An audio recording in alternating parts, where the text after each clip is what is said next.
এই লেকচারে আমরা ট্রান্সফরমারের অল ডে এফিসিয়েন্সি নিয়ে ডিসকাস করব।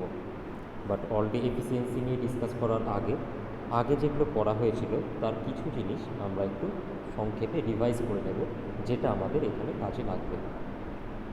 তো ফার্স্টে ধরো একটা ট্রান্সফরমার আছে, ওই ট্রান্সফরমারের যে লোড কানেক্ট করা থাকবে, মানে ট্রান্সফরমারের তো দুটো সাইড থাকে। একটা সিঙ্গেল ফেজ ট্রান্সফরমারের যদি কথা বলি, একটা হচ্ছে প্রাইমারি সাইড আর একটা সেকেন্ডারি সাইড। তো সেকেন্ডারি সাইডে যে লোড কানেক্ট করা আছে, সেই লোডের অ্যাক্রসে ভোল্টেজ আমি ধরলাম হচ্ছে I2। লোডটা যদি ফুল লোড হয় তাহলে লোডের মধ্যে দিয়ে যে কারেন্টটা যাবে সেটাকে আমি ডিনোট করবো কি I2FL দিয়ে ডিনোট করবো। আর লোডের যে পাওয়ার ফ্যাক্টর সেটাকে সাপোজ আমি ডিনোট করলাম cos∅2 দিয়ে। তাহলে আউটপুট পাওয়ার এখানে কত হবে? আউটপুট পাওয়ার হবে হচ্ছে V2 I2FL cos∅2। এটা তো আমরা আগেই দেখে এসেছি। কি বলছি আমি আরেকবার রিপিট করছি, যে একটা সিঙ্গেল ফেজ ট্রান্সফরমার আছে যার লোডের অ্যাক্রসের যে ভোল্টেজ সেটাকে আমি ধরে নিলাম V2। লোডের মধ্যে দিয়ে যে কারেন্টটা ফ্লো হচ্ছে, লোডটা যদি ফুল লোড হয় তাহলে কারেন্ট I2FL, আর লোডের পাওয়ার ফ্যাক্টর যদি cos∅2 হয় তাহলে আউটপুট পাওয়ার কত হবে? V2 into I2FL into cos∅2। Suppose এবার আমি ফুল লোড কানেক্ট করলাম না, আমি ধরো হাফ লোড কানেক্ট করলাম, তাহলে নিশ্চয়ই আর I2FL পরিমাণ কারেন্ট ফ্লো হবে না। সাপোজ হাফ লোড কানেক্ট করার জন্য যে কারেন্টটা ফ্লো হচ্ছে সেটা আমি ধরলাম হচ্ছে I2। তাহলে I2 কারেন্ট সমান কত হবে? Half into I2FL। চলো একটা এক্সাম্পল নেওয়া যাক, তাহলে জিনিসটা বোঝা যাবে। ধরো একটা ট্রান্সফরমার আছে, ট্রান্সফরমারে যখন আমি ফুল লোড কানেক্ট করছি তখন লোডের মধ্য দিয়ে কারেন্ট কত হবে? Full load current I2FL equals to ধরে নাও 50 অ্যাম্পিয়ার। যদি আমি হাফ লোড কানেক্ট করি তখনকার কারেন্টকে যদি I2 দিয়ে ডিনোট করি, হাফ লোডে কী হবে? লোড কারেন্ট অর্ধেক হয়ে যাবে, মানে 50/2 সমান হচ্ছে 25 অ্যাম্পিয়ার। সাপোজ যদি হাফ লোডের পরিবর্তে আমি 75% অফ ফুল লোড ইউজ করি, 75% অফ ফুল লোড, 75% মানে কত? 75/100, 75/100 মানে হচ্ছে 3/4। তাহলে সেক্ষেত্রে কারেন্ট কত হবে? সেক্ষেত্রে কারেন্টকে আমি সাপোজ I2 ড্যাশ দিয়ে নাম দিয়ে নিলাম, সেটা হবে ফুল লোড কারেন্টের 3/4 হবে। ফুল লোড কারেন্ট কত ছিল? 50 অ্যাম্পিয়ার, তাহলে 50-এর 3/4 হবে। আশা করি এটা বোঝা গেল। তো জিনিসটাকে আমি আর একবার রিপিট করে দিচ্ছি। ধরো ট্রান্সফরমারে যদি আমি লোড কানেক্ট করি তাহলে তো সেকেন্ডারিতে মানে লোডের মধ্যে দিয়ে কারেন্ট ফ্লো হবে। ফুল লোড যদি কানেক্ট করি তখনকার কারেন্ট আমি ধরলাম হচ্ছে I2FL। সাপোজ I2FL একটা এক্সাম্পল নিচ্ছে হচ্ছে 50 অ্যাম্পিয়ার। লোড যদি চেঞ্জ করি তাহলে লোডের কারেন্টও চেঞ্জ হয়ে যাবে। সাপোজ আমি হাফ লোড কানেক্ট করলাম, তাহলে হাফ লোড যদি কানেক্ট করি তাহলে হাফ লোডের কারেন্টটা কী হবে? ফুল লোডের অর্ধেক হয়ে যাবে, তাহলে 50/2 25 অ্যাম্পিয়ার। যদি ফুল লোডের 75% আমি ইউজ করি তাহলে 75% মানে কত? 3/4। তাহলে সেক্ষেত্রে যে কারেন্টটা ফ্লো হবে সেটা ফুল লোড কারেন্ট মানে 50 অ্যাম্পিয়ারের 3/4 হবে। তো সেটাই করলাম এখানটা। তাহলে এটাকে যদি আমি সাম আপ করে লিখতে চাই তো এরকম নিশ্চয়ই বলতে পারবো যে ফুল লোড কারেন্ট ধরলাম আমি I2FL, আর ফুল লোড ছাড়া অন্য যে কোনো লোড যদি আমি ইউজ করি তখনকার কারেন্ট ধরলাম কত? I2 ধরে নিলাম। তাহলে আমি নিশ্চয়ই লিখতে পারি I2 equals to M into I2FL, M into I2FL। এখানে এমটা কি? এমটা হচ্ছে গিয়ে সেই ফ্র্যাকশানটা, যত ফ্র্যাকশানের লোড আমি ইউজ করছি। সাপোজ আমি I2FL নিলাম কত? যে আগের এক্সাম্পলটা নিয়েছিলাম 50 অ্যাম্পিয়ার। হাফ লোডের জন্য 50%, ফুল লোডের 50% বা হাফ লোড 50% মানে কত? হাফ। ফুল লোডের যদি অর্ধেক মানে হাফ লোড যদি ইউজ করি তাহলে এম এর ভ্যালু কত হবে? অর্ধেক হয়ে যাবে। যদি আমি 75% লোড ইউজ করি তখন এম এর ভ্যালু কত হবে? 75/100। 75/100 মানে কত? 3/4। 75কে 25 দিয়ে কাটলে 3, 100কে 25 দিয়ে কাটলে 4। তাহলে আশা করি এটা বোঝা গেছে। তো মোট কথা আমি যদি এখানটায় লোড কারেন্ট I2 ইকুয়ালস টুকে আমি M ইন্টু I2FL কে ডিনোট করতে পারি। এবার দেখো যে আউটপুট পাওয়ারের কথা বলেছিলাম, সেই আউটপুট পাওয়ারটা কী লেখা ছিল? P out equals to V two into I two F L into cos phi. কিন্তু এই যে ফর্মুলাটা, এটা হচ্ছে গিয়ে এখানে দেখো আই টু এফ এল যেটা আছে এটা তো ফুল লোড কারেন্ট, তার জন্য আউটপুট পাওয়ার হচ্ছে গিয়ে পি আউট আমি এখানে ডিনোট করেছি।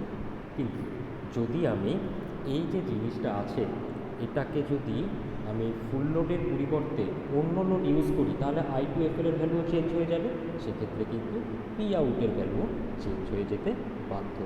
তাহলে সেটাকেও আমাদেরকে ডিনোট করার নিশ্চয়ই কোনো প্রসিডিওর থাকতে হবে। তাহলে সেটাকে আমরা কিভাবে ডিনোট করব সেটা এবার দেখে নেওয়া যাক। চলো, যে কোনো লোডের জন্য আমি আউটপুট পাওয়ার সমান কী লিখতে পারি?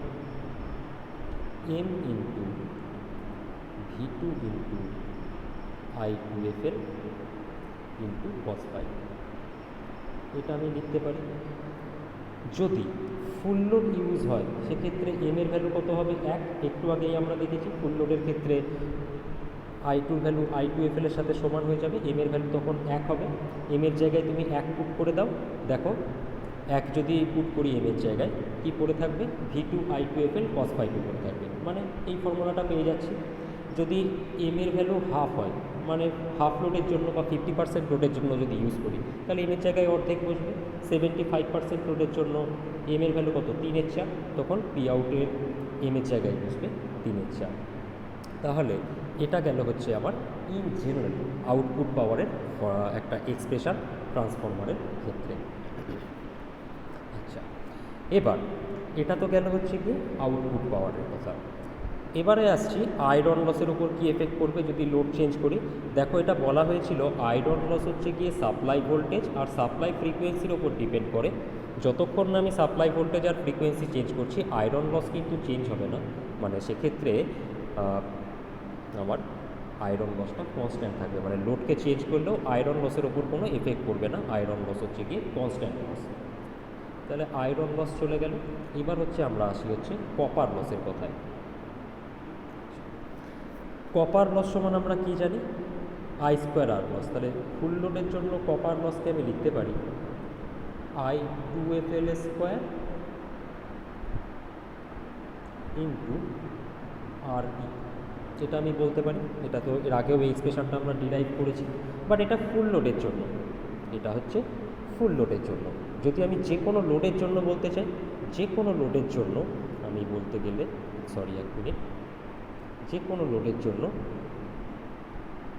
পিসিইউ ইকুয়ালস টু কী হবে? এম এটা স্কোয়ার ইন্টু পিসিইউ।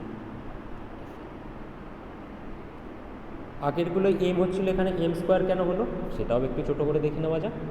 দেখো, এখানে এই যে আউটপুট পাওয়ারের কথা বলছিলাম, এই আউটপুট পাওয়ারটা, এক মিনিট কালিটা চেঞ্জ করে নিই, আউটপুট পাওয়ারটা এই আই টু এফ এলের সঙ্গে ডিরেক্টলি প্রপোর্শনাল, যার জন্য এম আমি লিখেছি, এম দিয়েই কাজ চলে গেছে। বাট যখন আমরা কপার লসের কথা বলছি, কপার লসের ক্ষেত্রে এটা কিসের ওপর? পিসিইউএফএলটা কার সঙ্গে directly proportional? I two F L স্কোয়ারের সঙ্গে ডিরেক্টলি প্রপোর্শনাল, যার জন্য এখানটায় আমরা লিখেছি কি এম স্কোয়ার লিখেছি। আশা করি এই অবধি বোঝা গেছে। তাহলে মোট কথা টোটাল জিনিসটাকে আমি যদি সাম আপ করি তাহলে কি বলতে পারবো সেটা একটু দেখে নেওয়া যাক।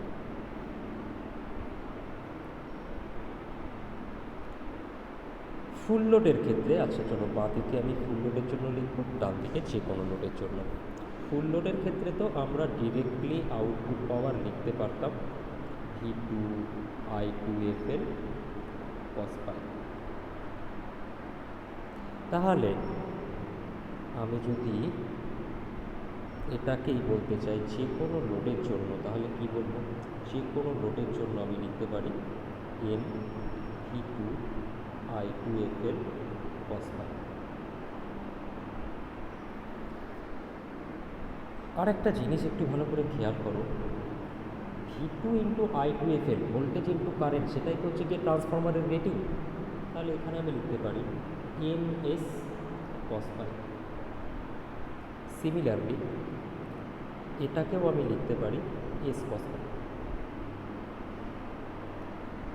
আয়রন লস তো দুটোর ক্ষেত্রেই সেম থাকবে, কারণ iron loss constant loss. Copper loss কী হবে, যে কোনো লোডের জন্য কপার লস যদি পিসিইউ হয় সেটা ইকুয়ালস টু আমি লিখতে পারি এম স্কোয়ার পিসিইউ এফএল। আর এক্ষেত্রে আমি কি লিখ, সরি 1 মিনিট,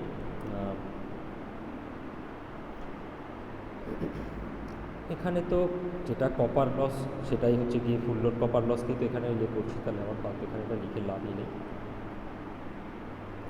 এখানে কপার লসকে আমরা কি লিখব, এম স্কোয়ার পিসি। আশা করি এই অবধি বোঝা গেল। পিসি ওয়েভের মানে কি, I2FL স্কোয়ার, মানে বেসিক্যালি এখানে তুমি এটাও বলতে পারো M into I2FL square into R into, আর এখানে সেটা ডিরেক্টলি তুমি বলতে পারবে কি PCUFL, যেহেতু করছো এখানে ডিরেক্টলি আমি I2FL square into R into. এই জিনিসগুলো কিন্তু আমার কাজে লাগবে। যাই এবারে আসছি আমি অল ডে এফিসিয়েন্সির কথায়। তো ফার্স্টে এফিসিয়েন্সির জায়গাটা একটু দেখে নেওয়া যাক। এফিসিয়েন্সি এটা সময় আমরা কি দেখেছিলাম, যে V2I2 cos phi 2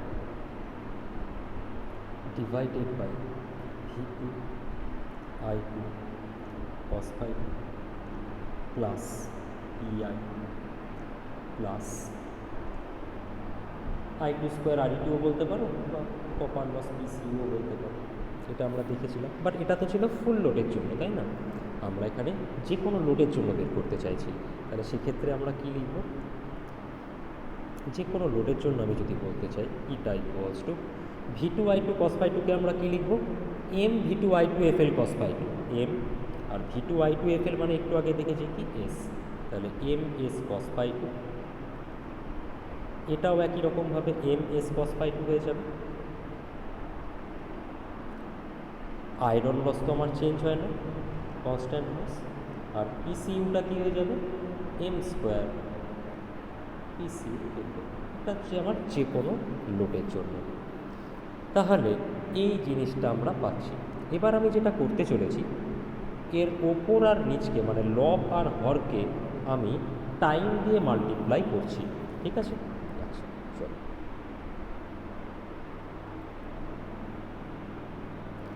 তাহলে eta equals to M S cos phi into T. নিচেরও সবগুলোকে আমি টাইম দিয়ে মাল্টিপ্লাই করছি, M S cos phi into T plus pi into T plus M square PCUFL into T. ওপর নিচে আমি টাইম দিয়ে মাল্টিপ্লাই করলাম। আচ্ছা, টাইম দিয়ে মাল্টিপ্লাই করলে কি হয় সেটা একটু দেখে নেওয়া যাক। এখানে এই যে জিনিসগুলো ছিল, ওপরে কি এটা আউটপুট পাওয়ার, এটা কি আউটপুট পাওয়ার, এটা আয়রন লস, আর এটা হচ্ছে কি আমার কপার লস। তার মানে এখানে যতগুলো টার্ম আছে, সে ওপরে হোক বা নিচে হোক, সবগুলো আমি পাওয়ারের কথা বলছি, তাই না? এবারে আমরা জানি কি যে এনার্জিকে যদি ই দিয়ে লেখা হয়, energy equals to power into time, মানে পাওয়ারকে যদি টাইম দিয়ে মাল্টিপ্লাই করা হয় তাহলে আমরা কি পাই, এনার্জি পাই। এখানে দেখো এমএস cos phi 2 এটুকু কি আউটপুট পাওয়ার, তাকে আমি যদি টি দিয়ে মাল্টিপ্লাই করি তাহলে ওপরে যেটা আছে এটাকে আমরা কি বলতে পারি, আউটপুট এনার্জি বলতে পারি। তাহলে MS cos phi 2 into T, এটা হচ্ছে আউটপুট এনার্জি। একই রকমভাবে MS cos phi 2 into T, এটা হচ্ছে আউটপুট এনার্জি। এখানে আয়রন লস ইন্টু টাইম করা আছে, তার মানে আয়রন লসের জন্য কতটা এনার্জি লস হচ্ছে সেটা হচ্ছে পিআই ইন্টু টি। এম স্কোয়ার PCUFL হচ্ছে গিয়ে কপার লস, তাকে যদি আমরা টাইম দিয়ে গুণ করি তাহলে কী পাবো, কপার লসের জন্য কতটা এনার্জি লস হচ্ছে। আশা করি বোঝাতে পারলাম যে আমরা যখন নর্মাল এফিসিয়েন্সি ক্যালকুলেশন করেছিলাম তখন আমাদের এই এক্সপ্রেশনটা ছিল। এখানে লবে আর হরে যা যা আছে সবগুলো হচ্ছে গিয়ে পাওয়ার। তো লব আর হরকে আমি টাইম দিয়ে এখন গুণ করেছি, তাহলে সবগুলো হচ্ছে আমার এখানে এনার্জির কথা বলছি। ওপরে হচ্ছে গিয়ে আউটপুট এনার্জি আর নিচটা হচ্ছে কি ইনপুট এনার্জি। ইনপুট এনার্জি মানে কি আউটপুট এনার্জি প্লাস লসেস। তাহলে উপরে MS cos by T into T, এটা হচ্ছে গিয়ে আউটপুট এনার্জি, এটাও তাহলে আমার আউটপুট এনার্জি। এটা হচ্ছে আয়রন লসের জন্য কতটা এনার্জি লস হচ্ছে, আর এটা হচ্ছে কপার লসের জন্য কতটা এনার্জি লস হচ্ছে। আচ্ছা, এবারে সাপোজ আমি টি এর জায়গায় 24 ঘন্টা বসিয়ে দিলাম। টি এর জায়গায় আমি 24 ঘন্টা যদি বসিয়ে দিই তাহলে কি হবে সেটা একটু দেখা যাক। প্রত্যেকটা টার্মকে এবার আমি আলাদা আলাদাভাবে এক্সপ্লেন করব। দেখো ওই এক্সপ্রেশানে লবে যেটা ছিল সেটা হচ্ছে গিয়ে MS cos phi two into আমি করছি কি 24 ঘন্টা করছি।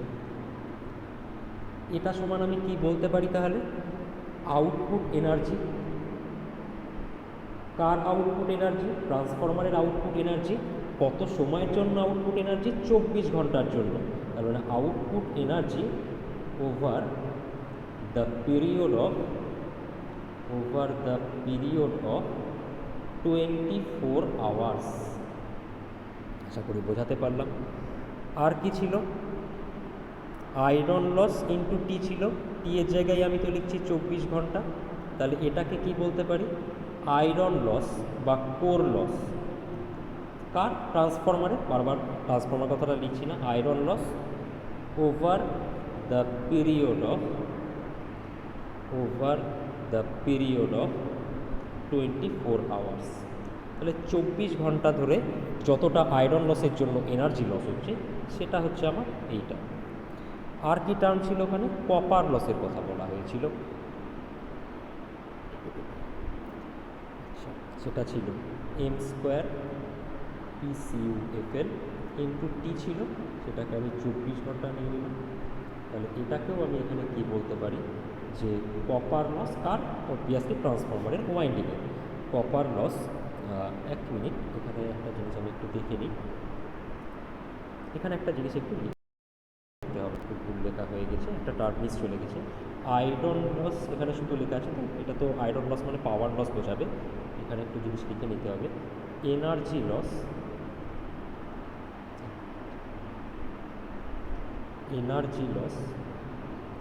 Due to. তাহলে এবার কমপ্লিট হবে পিআই ইন্টু 24 আওয়ার্স মানে কি energy loss due to iron loss over the period of 24 hours. তবে কথাটা কমপ্লিট হবে। চলো এবার আসছি এখানটায়।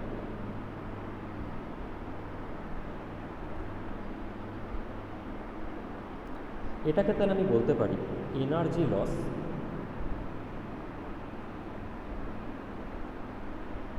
Due to copper loss over the period of 24 hours. আশা করি এই অবধি বোঝা গেল। তাহলে এখন আমি নতুন করে যদি এফিসিয়েন্সির ফর্মুলাটাকে বা এক্সপ্রেশনটাকে লিখতে চাই তাহলে কি বলতে পারবো? দেখো এখানে 24 ঘন্টার জন্য আমি এফিসিয়েন্সিটা ক্যালকুলেট করছি, তাহলে জিনিসটাকে আমি বলতে পারি কি অল ডে এফিসিয়েন্সি। তাহলে অল ডে এফিসিয়েন্সি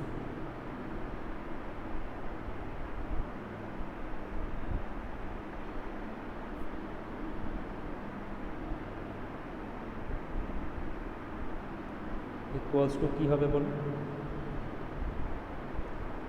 ওপরে ছিল MS cos phi two into T, তো সেটাকে আমি নিশ্চয়ই বলতে পারি যে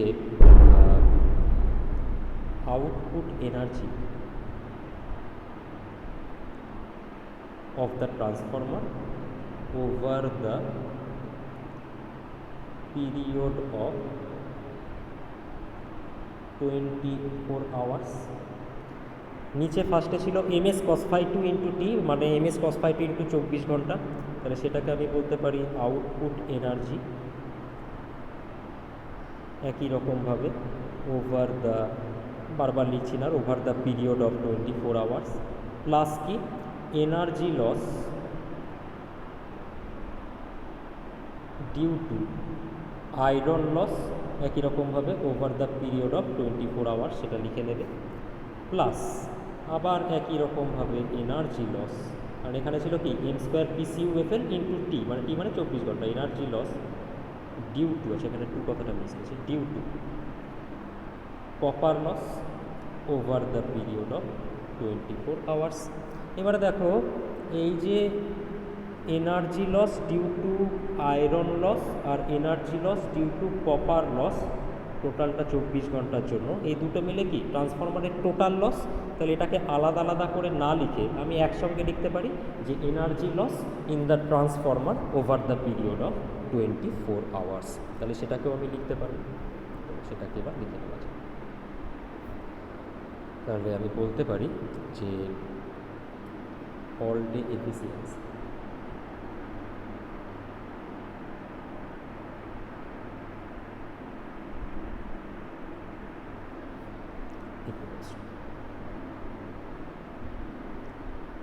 output energy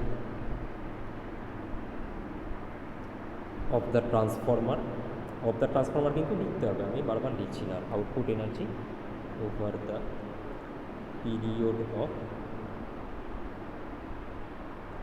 24 আওয়ার্স, নিচে এখানেও ওই জিনিসটা লিখতে হবে, output energy over the period of 24 hours, plus কি energy loss due to total যে এনার্জি লস হচ্ছে, টোটাল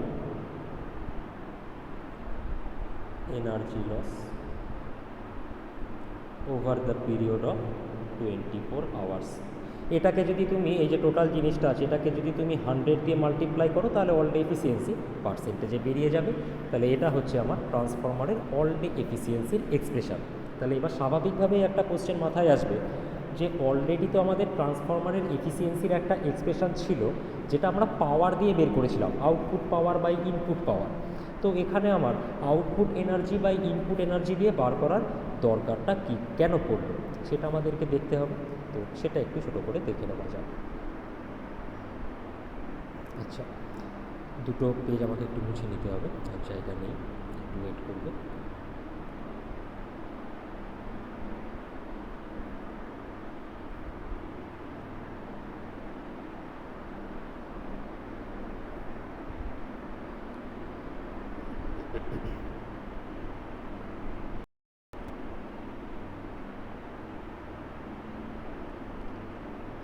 দেখো আমাদের পাওয়ার সিস্টেমকে আমরা তিনটে পার্টে ভাগ করতে পারি, একটা হচ্ছে জেনারেশন, দুই হচ্ছে ট্রান্সমিশন, আর তিন হচ্ছে ডিস্ট্রিবিউশন। তো সেটাকে আমি একটা সিঙ্গেল লাইন ডায়াগ্রাম দিয়ে রিপ্রেজেন্ট করছি। তো সিঙ্গেল লাইন ডায়াগ্রাম কী সেগুলো ডিটেলসে যখন পাওয়ার সিস্টেম পড়বে তখন জানতে পারবে। এখানে জাস্ট জিনিসটা একটু দেখে রাখো।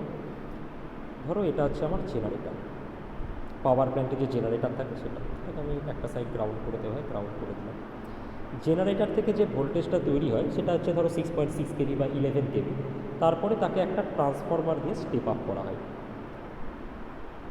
এখান থেকে শুরু হয় ট্রান্সমিশন।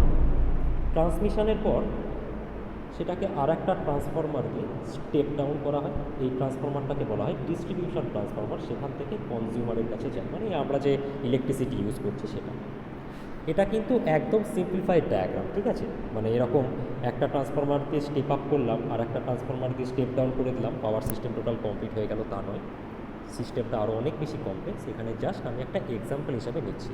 তাহলে কি দেখলাম, এখানটায় একটা জেনারেটর আছে বা অল্টারনেটর, যেটা অল্টারনেটিং ভোল্টেজ তৈরি করছে। যে ভোল্টেজটা তৈরি করছে 6.6 কেভি বা 11 কেভি রেঞ্জের, সেটাকে একটা ট্রান্সফরমার দিয়ে স্টেপ আপ করা হলো। এই পোর্শনটুকু হচ্ছে গিয়ে জেনারেশনের পোর্শন, এই ট্রান্সফরমারটা ওই জেনারেটিং ভোল্টেজকে স্টেপ আপ করলো। এই পোর্শনটুকুকে আমরা বলি হচ্ছে গিয়ে ট্রান্সমিশন। ট্রান্সমিশনের পরে একটা ট্রান্সফরমার দিয়ে ভোল্টেজটাকে স্টেপ ডাউন করা হলো। স্টেপ ডাউনের পর সেটা আমাদের আসছে কনজিউমারের কাছে, হচ্ছে গিয়ে লোড বেসিক্যালি বলতে পারো। এখানে জেনারেটর যে ভোল্টেজটা তৈরি করেছে সেটা সাপোজ 6.6 কেভি। এই ট্রান্সফরমারটা কী করেছে, তাকে স্টেপ আপ করে সাপোজ 132 কেভিতে নিয়ে গেছে। এবারে এই ট্রান্সফরমারটা সেই 132 কেভিকে স্টেপ ডাউন করে এই আমাদের 400 ভোল্ট আছে, 400 ভোল্টে স্টেপ ডাউন করবে। তো এখানে আমরা জাস্ট এই ট্রান্সফরমারটার কথা বলবো। এই ট্রান্সফরমারটাকে বলা হয় ডিস্ট্রিবিউশন ট্রান্সফরমার। আমাদের যে ইলেকট্রিসিটি ডিস্ট্রিবিউশন হচ্ছে সেটা এই ট্রান্সফরমারটা করছে। এখানে আরও একটা জিনিস বলে দিই, এই যে পার্টটা এটাকে আমরা বলছি জেনারেশন, এই পার্টটুকুকে আমরা বলছি ট্রান্সমিশন, আর এই পার্টটা হচ্ছে কি আমাদের ডিস্ট্রিবিউশন। আর এখানে আমরা এই ডিস্ট্রিবিউশন ট্রান্সফরমারটা নিয়ে এখন একটু ছোটো করে ডিসকাস করব। তো এই জেনারেশন, ট্রান্সমিশন, ডিস্ট্রিবিউশন এটা তোমাদের পরের সেমিস্টারে থাকবে।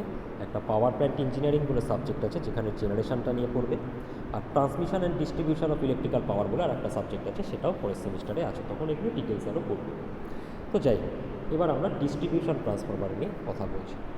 দেখো, এই যে ডিস্ট্রিবিউশন ট্রান্সফরমারটা আছে, এই ট্রান্সফরমারের জন্য অল ডে এফিসিয়েন্সি ক্যালকুলেট করা হয়। বোঝাতে পারলাম আশা করি কী বলছি, যে এই যে ডিস্ট্রিবিউশন ট্রান্সফরমারটা আছে, এই ডিস্ট্রিবিউশন ট্রান্সফরমারের জন্য আমরা অল ডে এফিসিয়েন্সি ক্যালকুলেট করি। আচ্ছা, এবার তাহলে কোশ্চেন হচ্ছে ডিস্ট্রিবিউশন ট্রান্সফরমারের জন্য আমরা কেন অল ডে এফিসিয়েন্সি ক্যালকুলেট করব, সেটা একটু তাহলে আমাদেরকে বুঝতে হবে। তো একটু টাইম দেবেন, আমি জিনিসটা বুঝে নিই।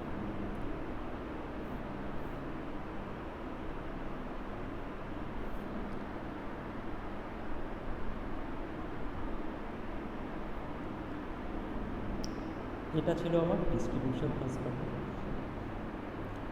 এখানে ছিল লোড, আর এখানে ট্রান্সমিশন লাইনটা এসে কানেক্ট হয়েছিল। ডিস্ট্রিবিউশন ট্রান্সফরমারের যে প্রাইমারি সাইড, এই প্রাইমারি সাইড কি হচ্ছে সবসময়তেই অ্যাক্টিভ থাকছে, কারণ এই সাইডে তো জেনারেটরের সাথে কানেকশান আছে। সেকেন্ডারি সাইড লোড যেটা কানেকশান আছে সেটা নো লোডেও থাকতে পারে। যখন অপারেশানে থাকবে তখন অবভিয়াসলি লোড কানেক্ট থাকবে, যখন অপারেশানে থাকবে না তখন কি লোড ডিসকানেক্ট থাকবে, মানে তখন নো লোডে কাজ করবে। তো এই ডিস্ট্রিবিউশন ট্রান্সফরমারের জন্য আমরা সারাদিনের এফিসিয়েন্সি ক্যালকুলেট করি, যার জন্য এখানে আমরা অল ডে এফিসিয়েন্সির কথাটা বলছি। কি বললাম আমি, যে ডিস্ট্রিবিউশন ট্রান্সফরমার যেটা আছে তার প্রাইমারি সাইড সবসময়তে কানেক্টেড থাকছে সোর্সের সাথে, মানে জেনারেটরের সাথে ভায়া ট্রান্সমিশন লাইন।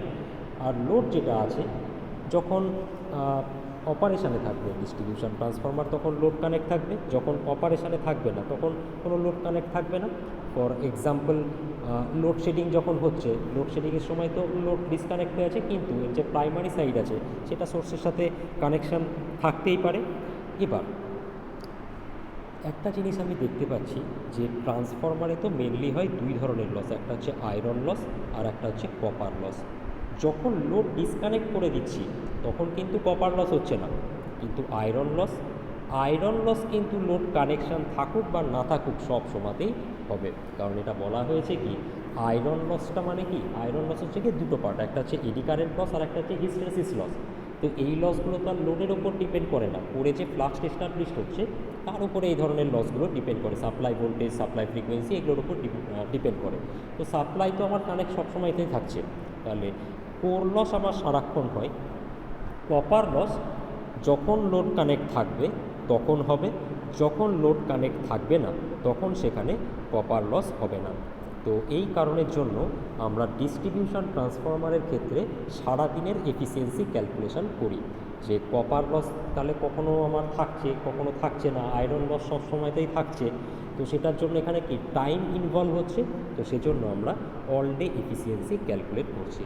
তাহলে এই গেল হচ্ছে কি ট্রান্সফরমারের অল ডে এফিসিয়েন্সির কনসেপ্ট, সেখানে আমরা এক্সপ্রেশন ডিরাইভ করলাম আর অল ডে এফিসিয়েন্সি জিনিসটা কি একটু বুঝলাম। এরপরে আমরা এর ওপর বেস করে একটা প্রবলেম সলভ করব।